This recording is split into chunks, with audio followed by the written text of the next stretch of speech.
Muchas gracias. Bienvenidos. ¿Dónde andará Daniel Iboscus para darle a él primero y antes que nadie las gracias por la invitación para estar hoy aquí? Les agradezco a los guerrerenses el tema de la bandera y tiene que ver nada más por ese detallito que en el programa dice que soy argentina. Y quién sabe dónde sacaron la bandera, soy orgullosamente mexicana, aunque la facha a veces no me ayuda. Gracias, bienvenidos. Ustedes escucharon hoy al mediodía, entre medio revuelto, no revuelto, a Juan Carlos Limón con el tema de la campaña presidencial del año pasado.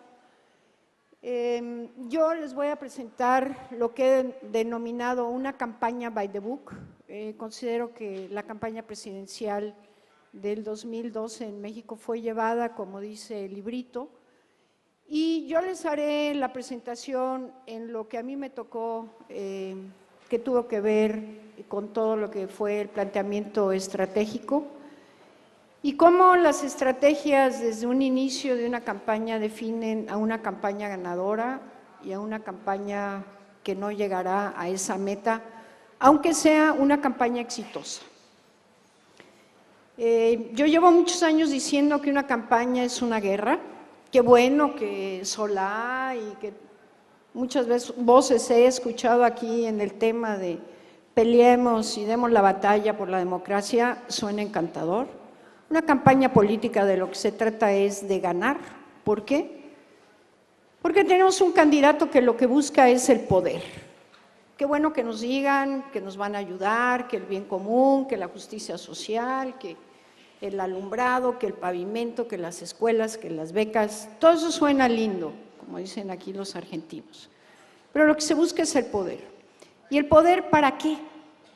Para poder hacer todo eso que se promete en una campaña, que a veces se les olvida a la gran mayoría.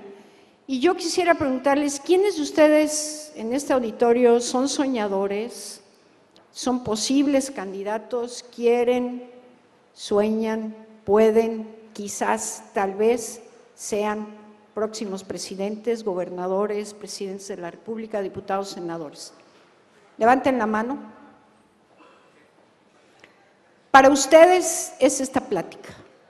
Para los consultores, no tengo nada nuevo que decirles. Siempre el consultor que se para acá enfrente cree que es mejor que el que está allá. Y al revés. El que está sentado allá muchas veces cree que el que está acá enfrente está diciendo puras estupideces. Entonces, bueno, lo que voy a platicar en esta hora con ustedes es esto que yo considero que fue esta campaña by the book, que fue una campaña que tenemos que entender en qué momento se dio, cómo se dio, y cada campaña es diferente. Lo que sirve en un país y en una campaña y en una elección no sirve en la que sigue. Esta elección del 2012 estuvo marcado por muchísimos elementos. El primero es un gran cambio que se sufre en el 2007, cuando se hace una reforma electoral como consecuencia de lo que había pasado en el 2006 y ante el resultado del 2006, ante el no cumplimiento, sobre todo, de una de las grandes cadenas de televisión con un partido y con su candidato, que de alguna manera no llegó y no cumplió las expectativas que esperaban. Uno de los grandes actores influyentes en México, que también estaba preparándose ya para participar como posible candidato, aspirando a ser candidato al Partido Revolucionario del PRI, que en ese momento era el líder del Senado, que ahora es el líder del PRI en la Cámara de Diputados. Y bueno, se genera esta nueva reforma electoral que pone una serie de límites a un personaje que gana la gubernatura del Estado de México en el 2005, donde él llega como un candidato perfectamente desconocido, prácticamente 27 puntos abajo de su contendiente del PAN en el Estado de México, que es el estado conurbado de la Ciudad de México, el estado que tiene la mayor población y obviamente el listado y el padrón electoral más grande, y que de remontar esos 27 puntos llega y gana, y bueno, pues se toma la decisión de que a partir de ese momento, de ese triunfo, de ese candidato gobernador del Estado de México, que se llama Enrique Peña, se empezaba a construir el proyecto para llegar a presidente de la República. ¿Dónde habían tenido en el Estado de México el antecedente fallido de su entonces gobernador Arturo Montiel, quien también aspiraba a ser candidato a presidente? Se viene la elección del 2006 y el gobernador del Estado de México era mucho más conocido, con mejores niveles de aprobación y de aceptación, incluso de intención de voto, que el propio candidato a presidente de la República en ese momento del Partido Revolucionario Institucional, que era Roberto Madrazo. Entonces, bueno, esto empieza a generar, pues, dentro del mismo partido, pues dudas de cómo alguien podía estar tan posicionado, donde tenemos que entender, para los que no conocen México, que el el Estado de México, que insisto, es conurbado al Distrito Federal, es una caja de resonancia a nivel nacional, porque tiene a los medios nacionales y todo lo que se publicita en el Estado de México aparece en medios nacionales y eso tiene un impacto en todo el país. Con este contexto, dos gobiernos panistas, el PRI pierde después de 70 años de gobernar el país, pierde la presidencia en el año 2000 y curiosamente pierde la presidencia y en su primera elección intermedia del 2003, pues recupera el Congreso, no así la Cámara de Senadores, pero la Cámara de Diputados. Vuelve a perder en el 2006, en el 2009 vuelve a recuperar y empieza a darse una recuperación del PRI en todo el país, en los estados, volviendo a recuperar capitales, volviendo a ganar los estados que había perdido con la oposición, ganando nuevamente congresos locales, y el PRI llega a esta elección del 2012 nuevamente arriba, donde pues, prácticamente el tema era, ¿queremos de vuelta al PRI o queremos otra opción? Y con ese contexto se llega a este proceso electoral con varias características, con 4 contendientes, 3 hombres y una mujer, con un contendiente que participó en la elección del 2006 y que, bueno, les va a sonar conocido, sobre todo a los venezolanos, pierde la elección por 250,000 votos, por menos del 0.5%. Gana Felipe Calderón la elección, el PRI se va a un tercer lugar muy abajo, algo que no había pasado y los priistas no conocían ni en sus peores momentos esos niveles. Y Andrés Manuel venía de ser jefe de gobierno del Distrito Federal, donde usando el Distrito Federal como caja de resonancia a nivel nacional, tiene él un posicionamiento donde es el primero que tiene la habilidad de establecer la agenda del país todos los días a las 6 de la mañana con una conferencia de prensa. Una agenda que jamás pudo competir el presidente de la República con él, que fue Vicente Fox, y que bueno, Andrés Manuel ponía la agenda todos los días en los medios mientras fue jefe de gobierno. Andrés Manuel lo quieren bajar con un tema de un desafuero porque no respeta la venta y la compra de unos terrenos.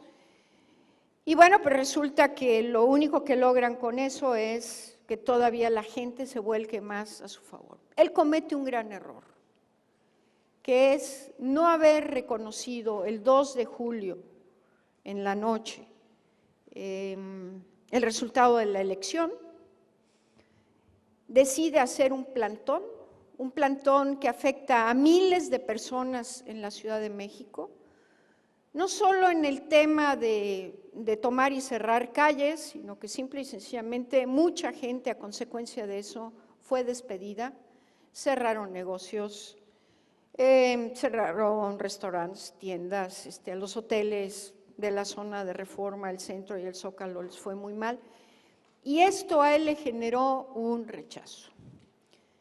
Y nunca reconoció a Felipe Calderón y nunca lo reconoció como presidente. ¿Qué sí hace?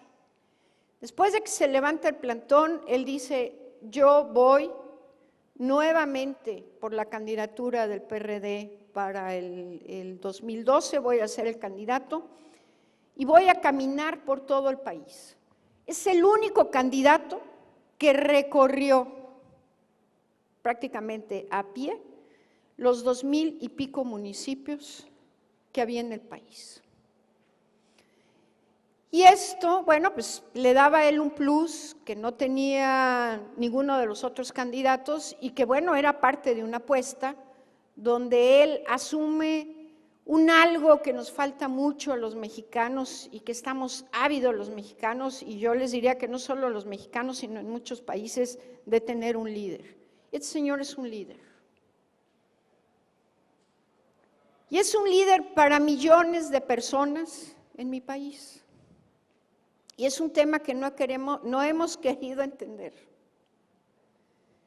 Y bueno, pues él sabe de este liderazgo, tiene al jefe de gobierno que él deja, que es Marcelo Ebrard, que es prácticamente su caja chica, quien lo ayuda a financiarse estos 5 años para seguir recorriendo todo el país y que a él le da un posicionamiento. Sin embargo, a pesar de recorrer el país y de hacer todo lo que hizo, él en noviembre, diciembre del 2011, su imagen era negativa. El balance de opinión entre la opinión positiva y la opinión negativa era de menos 27. Entonces, ¿qué pasaba? Pues tú decías, oye, en la historia del mundo ningún candidato con esa imagen negativa gana una elección. Pero bueno, él no se rindió, él siguió, y él muy en el tema de que todas las encuestas, absolutamente todas las encuestas, y ahorita lo vamos a ver, lo marcaban a él en un tercer lugar. En el PAN se da la gran disyuntiva de si el presidente pone candidato o el partido pone candidato. Y este fue un proceso, en el PRD la decisión de que Andrés Manuel fuera candidato fue una encuesta donde los dos competidores eran Andrés Manuel y Marcelo Ebrard, que en ese momento era el jefe de gobierno. Marcelo Ebrard con un gran posicionamiento en sociedad civil, pero no hacia adentro del PRD. ¿Dónde se deciden los procesos en una elección interna? En los partidos. Y adentro del partido es donde se tiene que ganar. No importa el posicionamiento que se tenga afuera con la ciudadanía, que era el caso de Marcelo. Y candidatos, no se les olvide, ¿quiénes son sus primeros clientes que los tienen que comprar? Y ahí ustedes tienen que enfocar las baterías. Ya para la elección constitucional es otra historia. Pero de nada les sirve pensar en competir una elección si ustedes no ganan el proceso interno. Y tienen que entender las reglas de los procesos internos en cada uno de los partidos. ¿Qué pasa en el PAN? Bueno, en el PAN va Josefina como candidata. El presidente decide que no es alguien en sus afectos y en sus emociones y en su corazón. Y el presidente decide lanzar a su secretario de Hacienda, que era un buen secretario de Hacienda, y decide lanzarlo como candidato. Los otros dos candidatos se bajan de la contienda, uno se suma con uno, los otros se suma con ella. Viene el proceso, que hacen una especie de elección muy tipo primarias gringas, gana ella, y bueno, Gana ella, pero gana ella y el partido queda dividido entre lo que es el partido que se le rebelaba al presidente. ¿Por qué? Porque teníamos un presidente bien evaluado, Calderón, un presidente bien evaluado, pero la gente no evaluaba bien su gobierno y menos el tema de su guerra contra el narco, que fue una cantidad de muertos entre los que se contabilizaron en los medios y creo que el doble, si no es que el doble de muertos, los que realmente fueron en ese sexenio, y la gente lo sentía. ¿Por qué? Porque a la gente esa guerra lo que le quitó fue su calle, el ya no poder salir, el ya no disfrutar del espacio público. Y curiosamente eso no le afectaba al presidente Calderón como evaluación, como persona, pero sí en el tema cuando se evaluaban ya los rubros como gobierno. Ella nunca se deslinda, toma la decisión de no deslindarse y bueno, llega totalmente desgastada de ese proceso interno, pero con un posicionamiento interesante porque a final de cuentas ella gana la interna y se la gana al presidente y al candidato del presidente.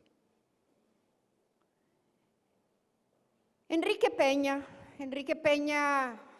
gobernador del 2005 al 2011, y con Peña se hace todo un esquema interesante de posicionamiento en ese proyecto de vamos por la presidencia en el 2012 como grupo y todo lo demás, con una sola promesa como consecuencia de lo que él había hecho como promesa de campaña, que era firmar todos sus compromisos. Y él firma cerca de 600 compromisos durante la campaña y durante su periodo de gobierno la estrategia de comunicación es compromiso cumplido, yo sí cumplo y demás.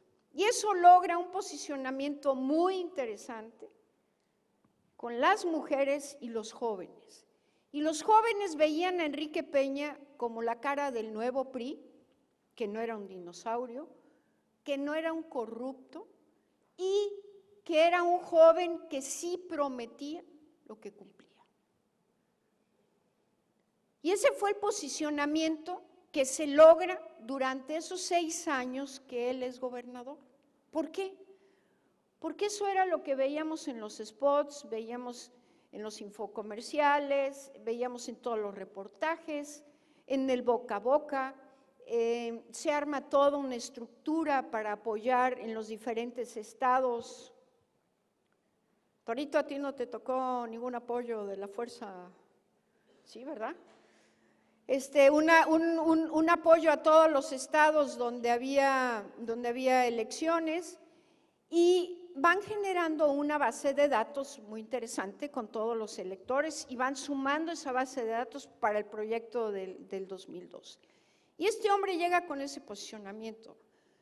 Encuesta que se hiciera, no había nadie en el PRI que compitiera contra él, ni siquiera ese personaje que les comento que se llama Manlio Fabio Beltrones, que era otro de los aspirantes y soñadores desde hace mucho tiempo en querer llegar a la presidencia de la República. Llega Peña con ese posicionamiento y bueno, pues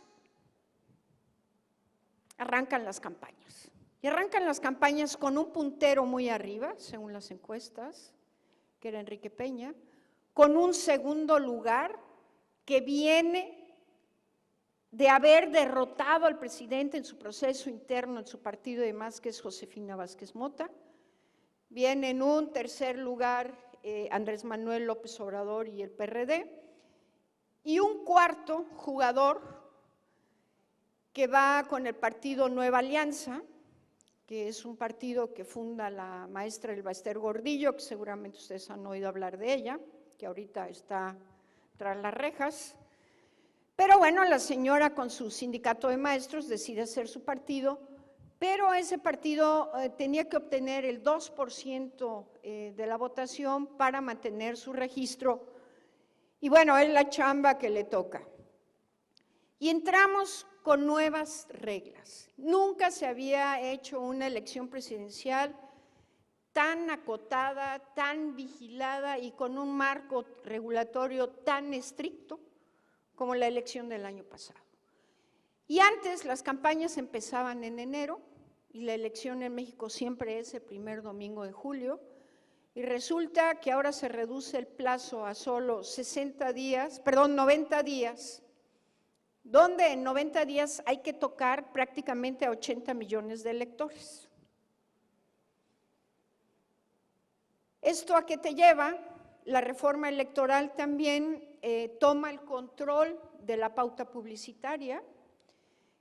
Tú ya no puedes posicionar tus spots o tus cuñas, como le dicen ustedes aquí, en los targets y en los programas que tú lo quieres hacer, sino es la autoridad y el órgano electoral el que define en qué espacios y en qué programas va la pauta. Tú tienes que entregar una semana antes los spots para que sean revisados y aprobados.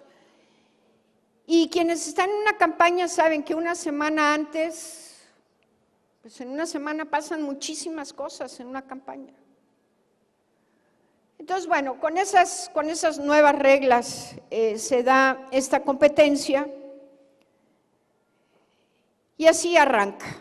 La elección arranca con las diferentes encuestas, obviamente con esta ventaja. Estos somos nosotros, a nosotros nos tocó el tema de, a pesar de lo que dijo Limón hoy aquí, el tema de la encuesta estratégica y los focus, y la parte de la estrategia, el planteamiento estratégico de la campaña. Entonces, pues prácticamente todas las encuestas daban arriba a Peña con una ventaja de 16, de 15 puntos, Milenio lo daba con 12, que es GEA-ISA, y aquí pasó un tema muy interesante. Muchas de las cosas que se hicieron en la campaña presidencial se probaron un año antes en la elección de gobernador del Estado de México. O sea, en la elección del sucesor de Peña en el Estado de México se probó desde el esquema de funcionamiento de los war rooms, desde el esquema de tener un tracking diario en un canal de televisión que era el canal de Milenio, del periódico Milenio, que también tiene su canal de televisión, y que bueno, ese tracking tuvo un impacto y aunque muchos quieran decir que no, tiene un impacto en la opinión pública estar viendo ese seguimiento diario y en ese seguimiento diario siempre traer un ganador. La competencia arranca así y cuando la competencia arranca así, pues vamos a ver qué hace cada uno. Tengo volumen para el audio, por favor. A quien pude haber afectado en mi determinación de luchar por la democracia y la paz. Es hora de reconciliarnos de manera sincera, de corazón, para lograr el renacimiento de México. Construyamos juntos un México próspero, justo, fraterno. El cambio verdadero está en tus manos. Esta fue la primera vez que Andrés Manuel pide disculpas por lo que sucedió en el 2006.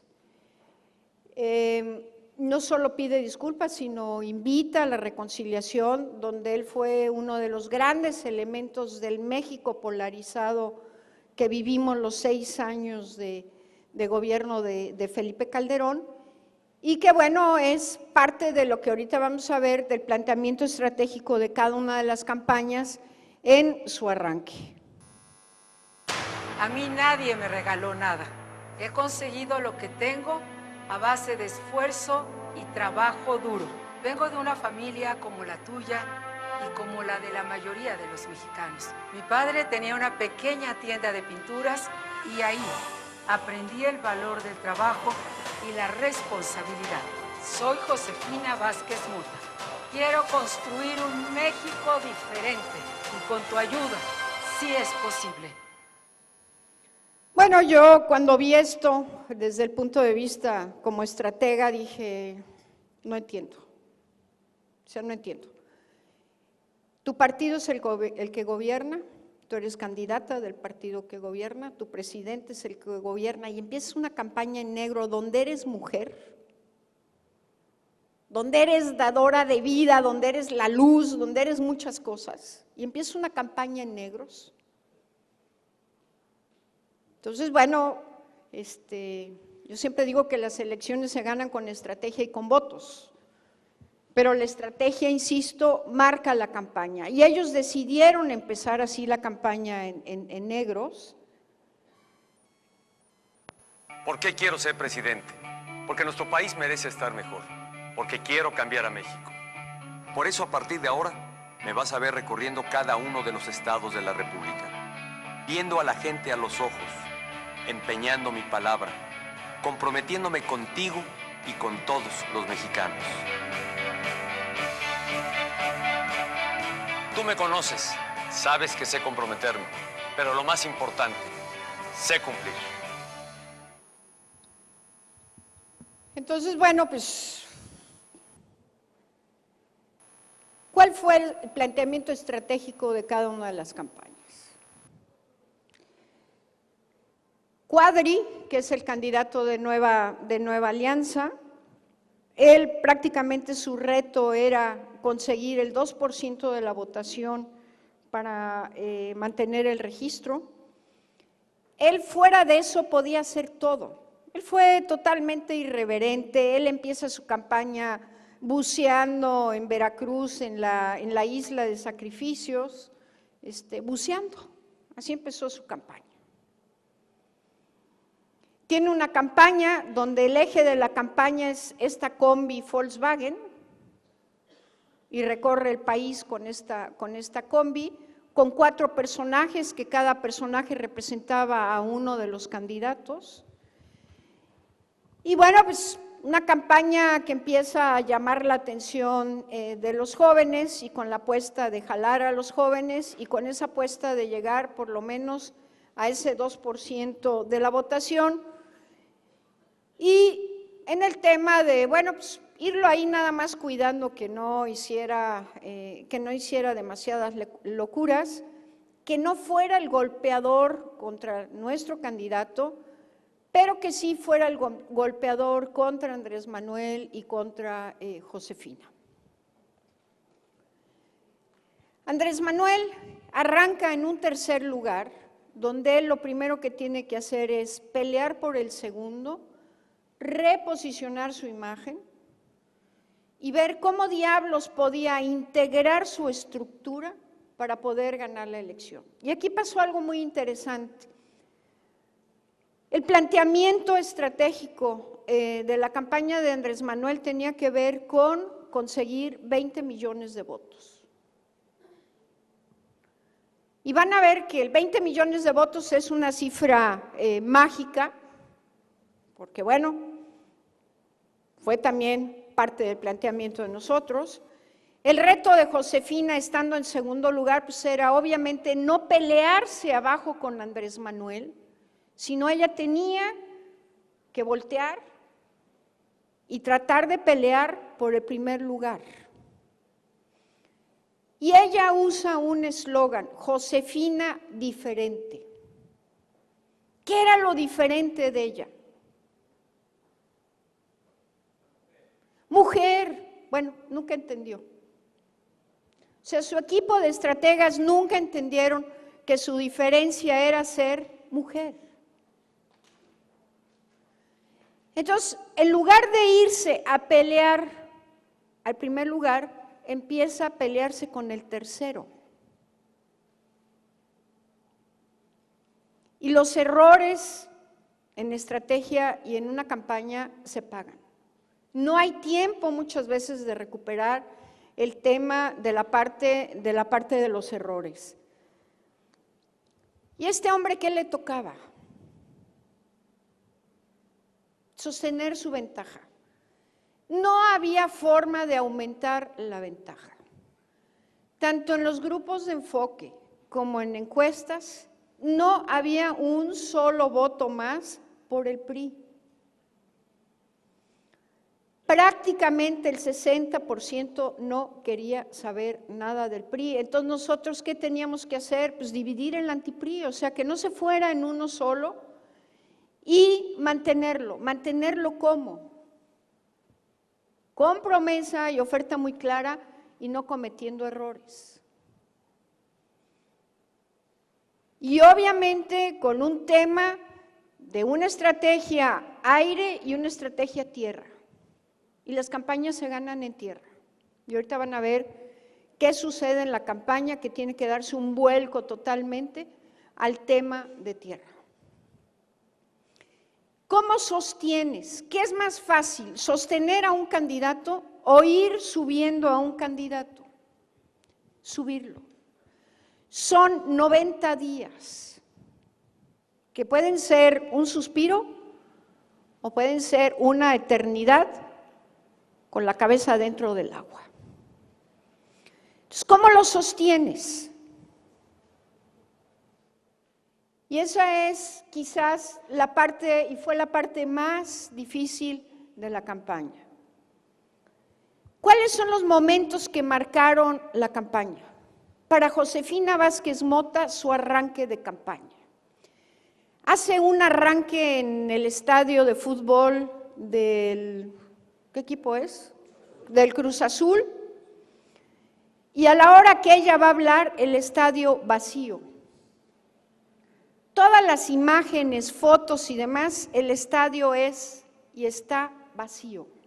Eso fue para ella un golpe impresionante, un tema de pésima organización del evento, o sea, todo le salió mal. El manejo que le dieron en redes fue verdaderamente apabullante. Y ahí se marcó esa historia.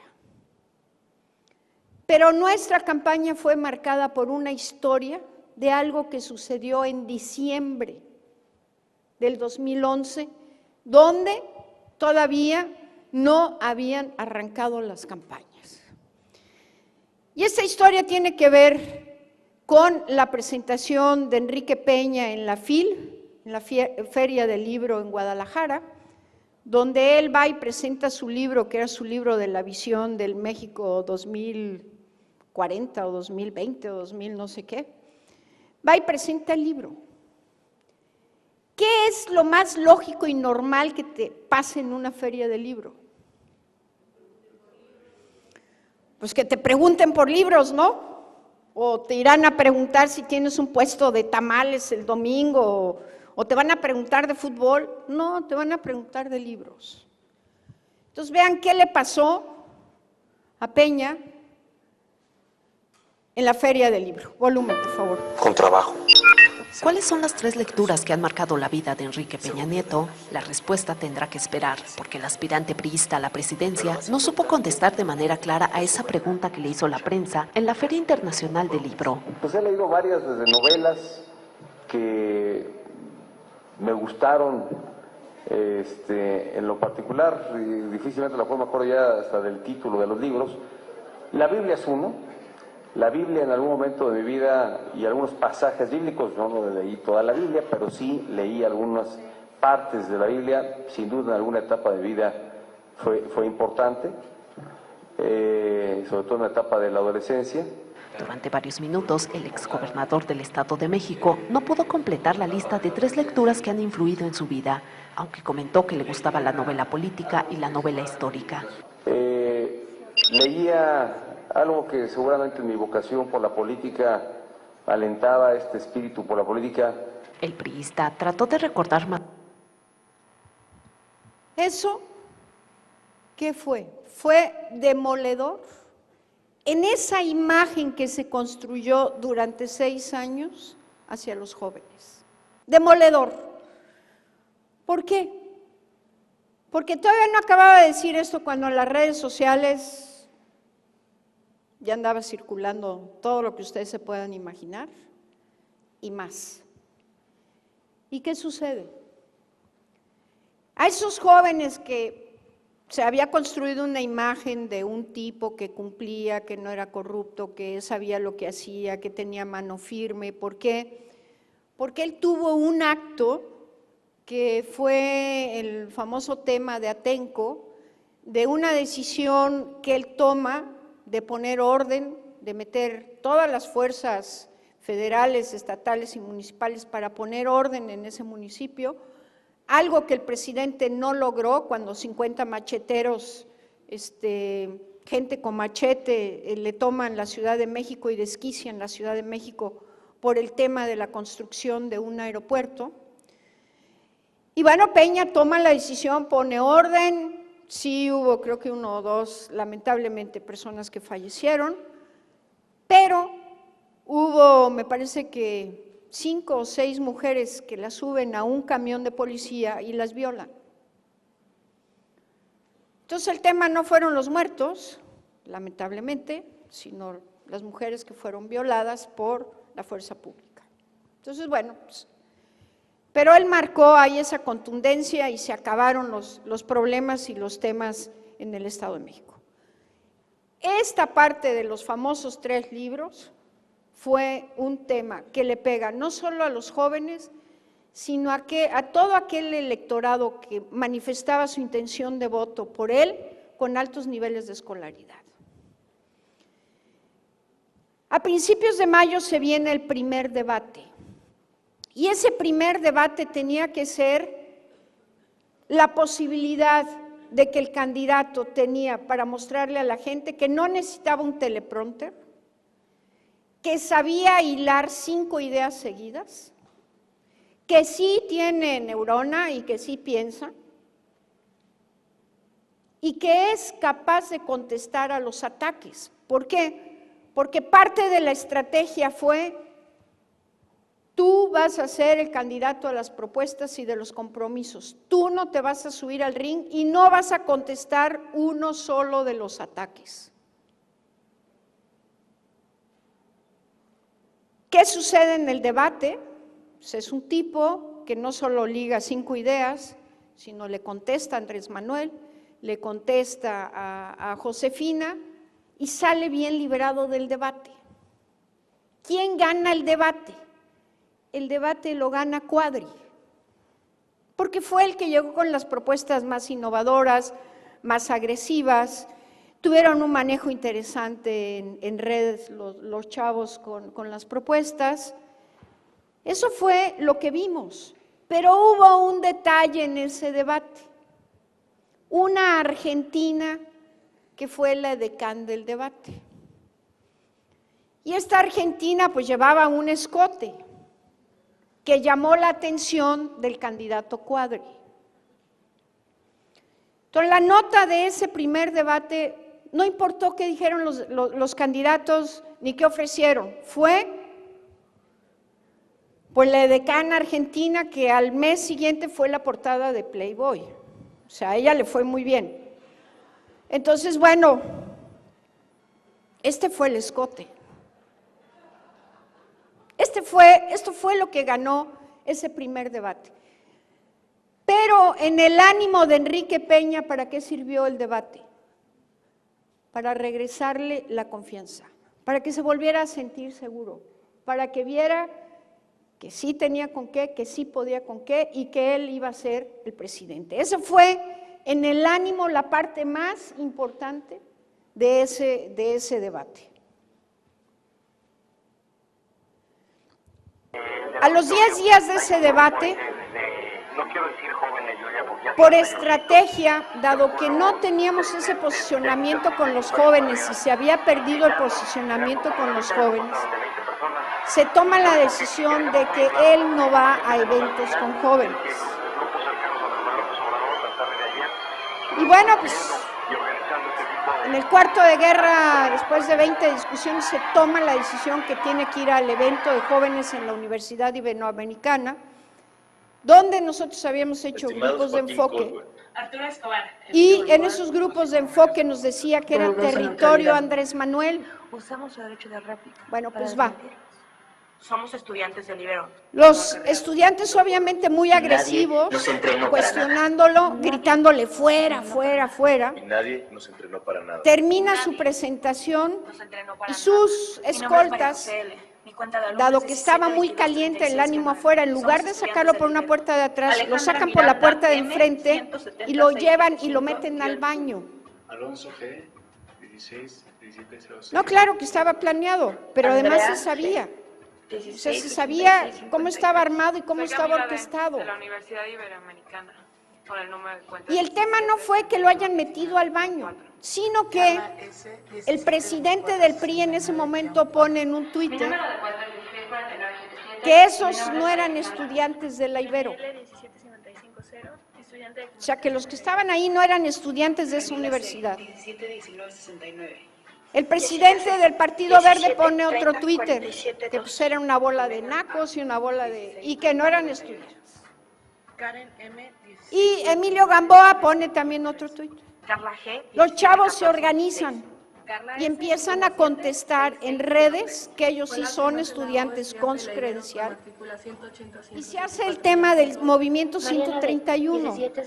Y el 132 era que cada uno de los jóvenes se Mi sumaba nombre es Pedro Agustín Calzado. a ese movimiento de que son estudiantes y no quieren Número de apoyo. cuenta 173348-0. Esto, junto con lo que van a ver ahorita, que ya lo vieron con Limón, que es todo este movimiento que se da, ojo, es un movimiento que se da en la Ciudad de México, y muy fuerte, y curiosamente se da en las universidades privadas, no en las universidades públicas. Y en el resto del país es un tema que pega con los jóvenes, pero no pegó como pegó en la Ciudad de México, donde la Ciudad de México es territorio de Andrés Manuel, donde el PRI no tiene nada que hacer en la Ciudad de México. Así cumplió sus Esto fue compromisos mucho más Peña como demoledor gobernador. Compromiso número 67. Construcción de la que el vialidad movimiento Barranca del 132. Medio en Huixquilucan. Estas son las imágenes reales del compromiso supuestamente cumplido. Compromiso número 57. Creación de un parque ecoturístico en la laguna de Zumpango. Estas son las imágenes reales del compromiso supuestamente cumplido. Conócelo. Peña no cumple. No, no son imágenes falsas. Esto pegó en la línea de flotación de Peña. ¿Por qué? ¿En dónde le pega? Y hay que entenderlo desde el punto de vista estratégico. ¿En dónde le pega? En la credibilidad y en esa imagen que se construyó de que era un hombre que cumplía. De 600 compromisos creo que no pudo hacer 8. No me acuerdo si 8 o 6. Pero aquí lo interesante es, al final, ustedes vieron que decía un letrero, este anuncio es patrocinado por los diputados del PAN. Nadie leyó ese anuncio, todo el mundo decía que era la campaña del PRD. ¿Quién se beneficia con esta campaña? Andrés Manuel. Y Josefina no le suma nada a esta campaña. Nada más para que vean qué sucede cuando tú a una campaña le pegas en la línea de flotación. El PAN tiene que volver a relanzar la campaña de Josefina, ahora sí con un estadio lleno, con un montón de gente. Este es el cuarto cambio de imagen que le hicieron a la candidata, el cuarto cambio de imagen, en un lapso de un mes y una semana.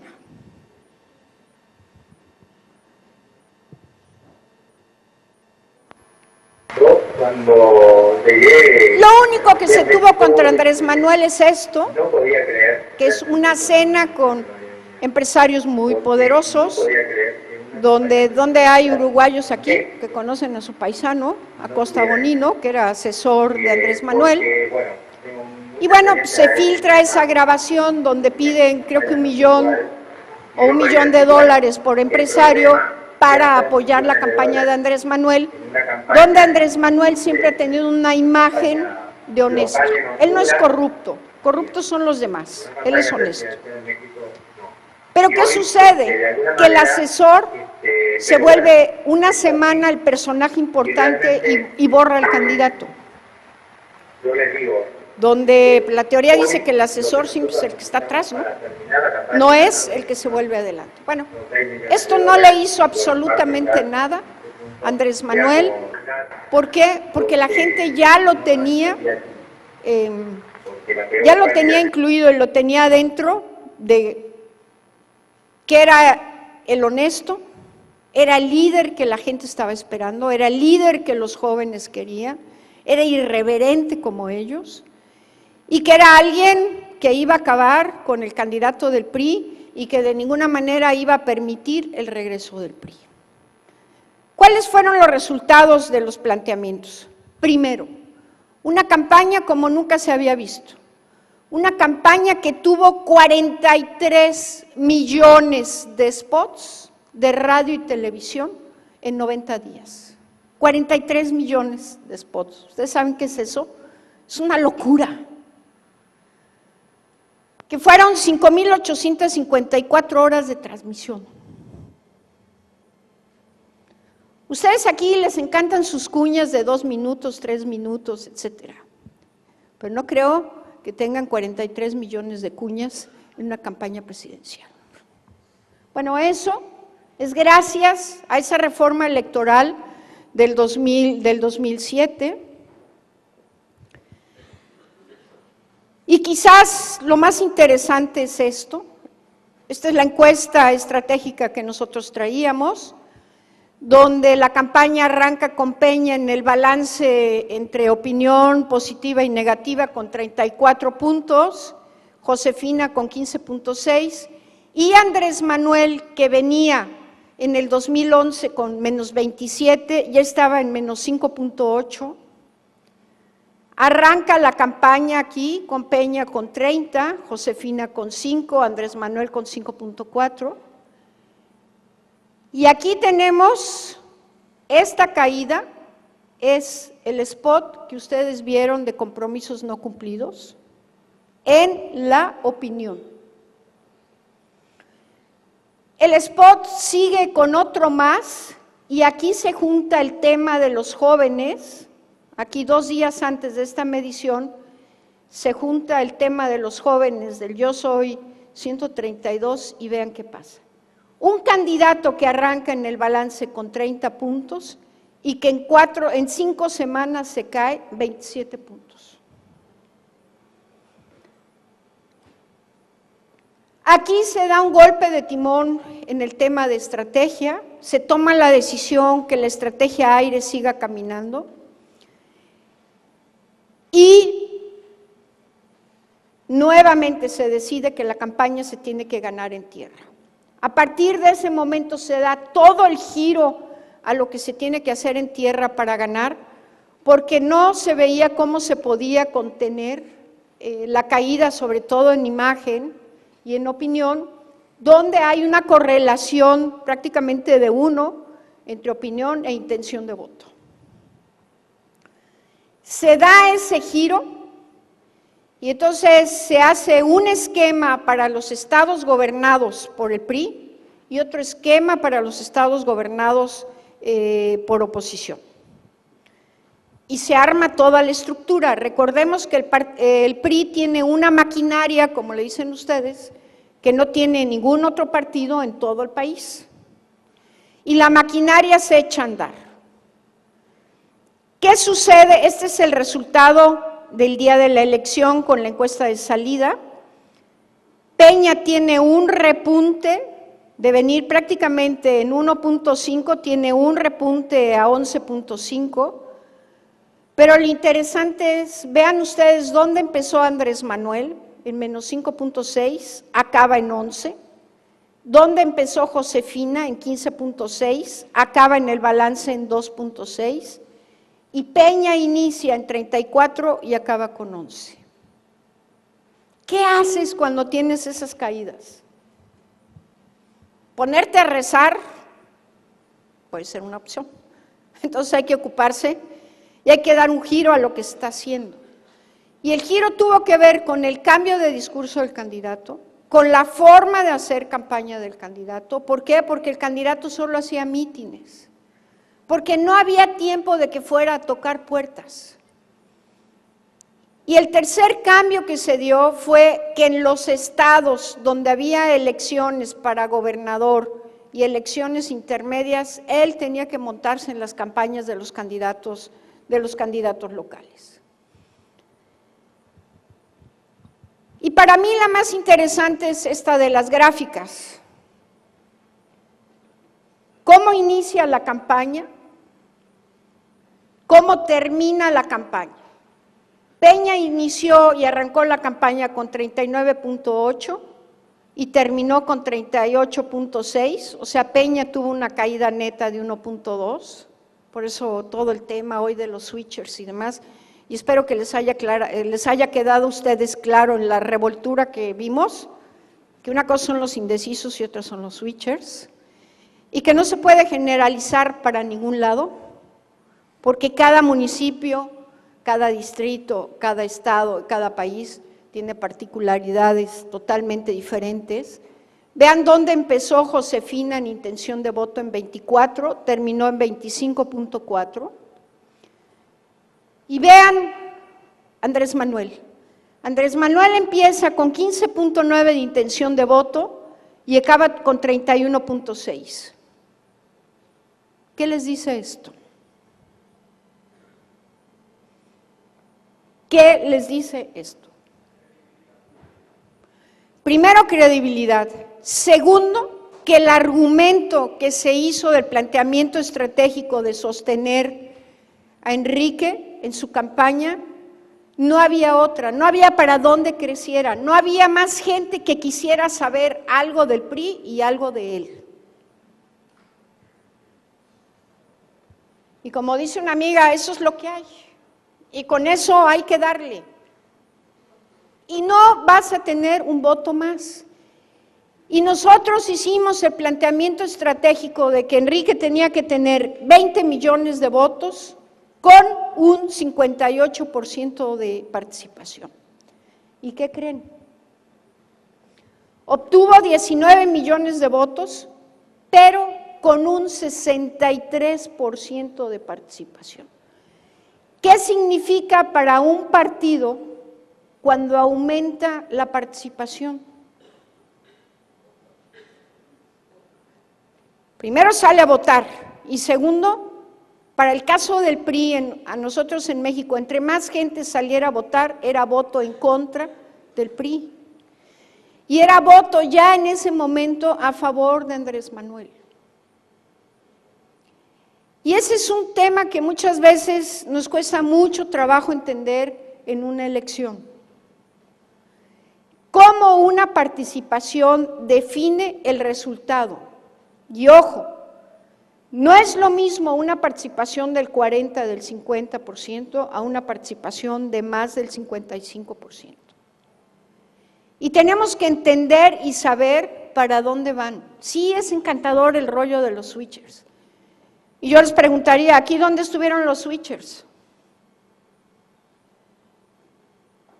O sea, ¿dónde estuvieron los switchers? ¿En dónde estuvieron los switchers? ¿Pero para dónde se fueron? Con nosotros no se quedó ni un canijo de esos, pues. Con Andrés Manuel. O sea, y así, al final del día, así se escriben las historias. Y en esta campaña by the book, que sí fue esta campaña de Enrique Peña, ¿cuáles fueron las claves del triunfo? Primero, la disciplina. Y la disciplina del candidato hasta la última persona que estaba en el equipo de campaña y que estaba en el partido. Fue una campaña donde fue, pues yo casi les diría hasta hitleriana, no sé por qué. Ya Enrique se está riendo y el torito más. Una campaña donde lo que se planteaba se hacía, donde el mensaje que se tenía que dar se daba desde arriba hasta abajo y que no había margen para dónde más hacerse. ¿Por qué? Porque una campaña política es la administración del caos. Y una campaña, si no hay orden y no hay disciplina, difícilmente se puede ganar. La recuperación de la confianza de Enrique como candidato y él sentirse que tenía posibilidades y de que él iba a ser el ganador y de que él iba a ganar. Y la confianza que genera dentro de los priistas que va a ganar, porque esa era la otra parte, o sea, la sociedad civil no iba a votar por Enrique Peña Nieto. ¿Y qué creen? Que al final del día votó un 6%. Por Enrique Peña votó el 32% como PRI y 6% de quienes simpatizan con el Partido Verde y demás votaron por Peña. Por eso gana Peña con el 38%. Pero en México quiere decir, y es un tema que no queremos ver mucho, que 1 de cada 3 vota por el PRI. 2/3 partes no quieren saber nada del PRI. Entonces, bueno, ahorita el PRI está de fiesta porque dice que va a tener carro completo el 7 de julio en 14 procesos electorales que hay en México. Yo, la verdad, lo veo difícil, pero bueno, cada quien la apuesta. El equipo de campaña. El equipo de campaña encabezado por Luis Videgaray fue un equipo perfectamente organizado, estructurado, con orden, con disciplina, que sabían qué tenían que hacer, y eran 2 brazos. Era Luis Videgaray y Miguel Osorio en el partido. ¿Por qué? Porque un candidato solo con el equipo de campaña no gana, necesita al partido, necesita la estructura, necesita la gente del partido que a veces, muchas veces se nos olvida. Donde la elección se gana es con la campaña en tierra. O sea, cuando empezamos nosotros a ver esa caída que nos estaba dando la campaña de aire, ¿por qué? Porque además los spots estaban muy bonitos. Ustedes vieron el spot de arranque de campaña. La estrategia decía que Peña tenía que estar en cada uno de los estados y la gente tenía que verse en cada uno de los estados, que ahí estaba Enrique Peña, que ahí había caminado y que había ido a los lugares simbólicos de cada uno de los estados. La segunda etapa era Peña con gente y la tercera etapa era todos los mítines, los eventos, la alegría, la fiesta de la campaña. ¿Qué creen que nos salían los grupos de enfoque? Que los spots estaban muy bonitos, pero a la gente no le hacían clic. O sea, a la gente no le hacían clic. O sea, los spots estaban impecables en su producción. Peña nunca salió despeinado, o sea, impecables. Pero a la gente no le hacían clic. La campaña de tierra. Y alguien que no podemos dejar fuera, es obviamente la esposa, que bueno, personaje en México conocido por una novela donde era la famosa gaviota, y que nos guste o no, abajo, en los niveles socioeconómicos bajos, sobre todo entre mujeres, ella era un hit. No en la clase media y en la clase media alta, pero sí en ese público consumidor de novelas. Entonces, bueno, se conjunta todo esto. Y yo siempre he dicho que hay campañas exitosas. ¿Cuál fue la campaña exitosa? De subir a un 15, a un 31. La campaña exitosa, nos guste o no, es la de Andrés Manuel. A los venezolanos les guste o no, la campaña exitosa es la de Capriles. ¿Cómo estás? Mucho gusto, Luis.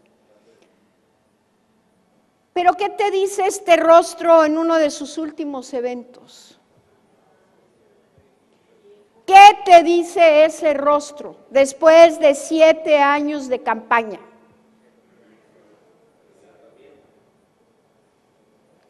¿Qué te dice este rostro después de 3 años de campaña? Sí, nada más que si este tipo sigue la ruta de Andrés Manuel, el tema se le va a complicar, porque siempre hay un costo, siempre hay un costo. Y bueno, yo solo puedo decirles que a mí las únicas campañas que me gustan son estas, son las campañas ganadoras. Sí, ¿para qué quieres una campaña exitosa si lo que necesitas es ganar? ¿Para qué quieres una campaña que gane premios? Las campañas no son para ganar premios, son para conseguir votos y ganar. Y bueno, pues si hay que usar un pajarito, hay que usar una gaviota, o hay que usar lo que se tenga que usar, úsese. Muchas gracias.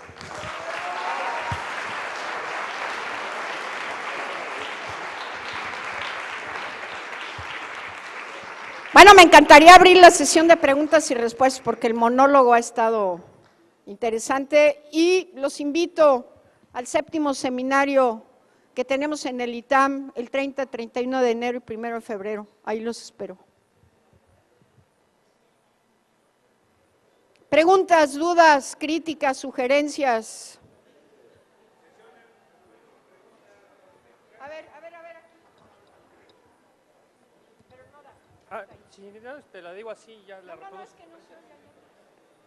Yo soy mexicano y vivo aquí hace 8 años, pero seguí la campaña desde acá.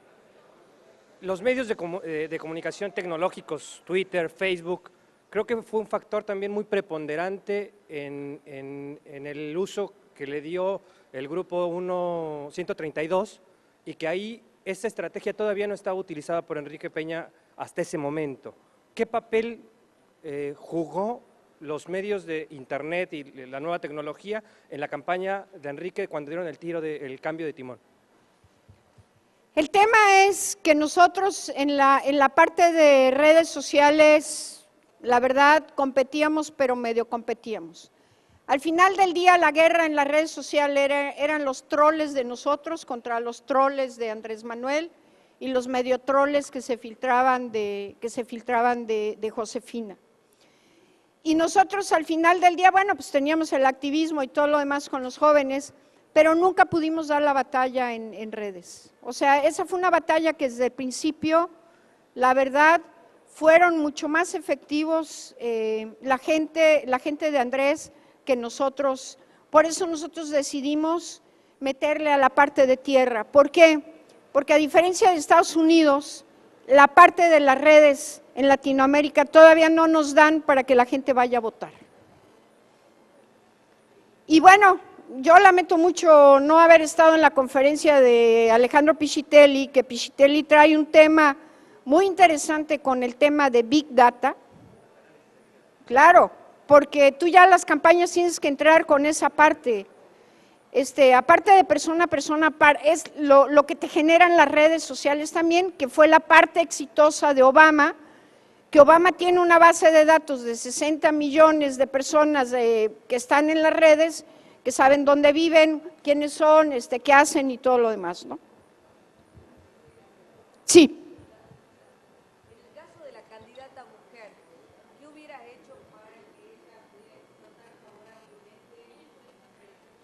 Primero, entender que su gran ventaja era ser mujer. Segundo, hubiera puesto distancia con el presidente. Y tercero, nunca hubiera grabado ese spot donde decía que ella era una mujer de falda, que era una mujer pero con muchos pantalones. Entonces, ¿eres mujer o compites como hombre o qué cosa eres? Y creo que esa parte nunca se entendió y creo que la más grave es que ella nunca asumió el liderazgo de su campaña. Creo que ese para mí fue el error más grave.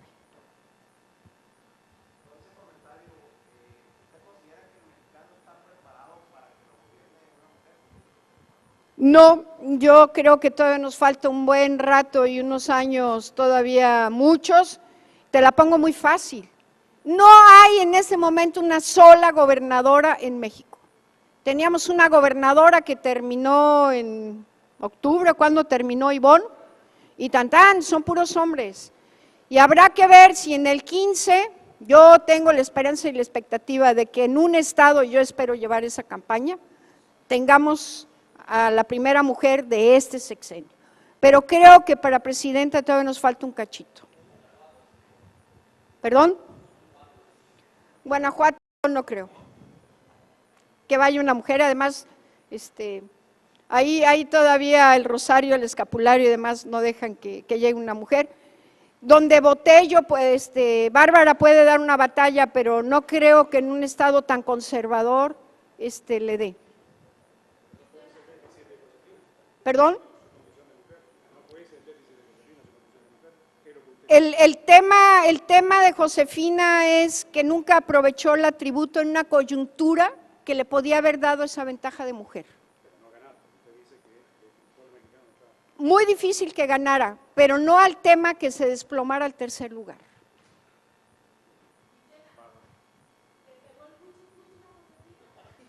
Le pegó el cuchicuchi a Josefina como 3 días. No, bueno, ¿qué no van a entender del cuchicuchi? Ella decía que había que por favor le pedía a todas las esposas, señoras y demás que llegaran, le hicieran piojito al marido y hicieran cuchicuchi con él. Entonces, le pegó como 2 o 3 días, pero el tema es que las campañas van muy rápido y va volando todo muy rápido y además tampoco en la parte de oferta tenía ella algo que la pudiera agarrar y le diera credibilidad en lo que estaba ofreciendo. Rafael, ¿qué señas me anduviste haciendo? Ah, bueno, ahí les va a entregar Rafael un recuerdito por parte de nosotros, que es un kit para los candidatos. Ojalá lo lean, no lo pierdan, léanlo completito, saquen lo que viene adentro, lo que está afuera. Son todos nuestros tips y pues muchas gracias.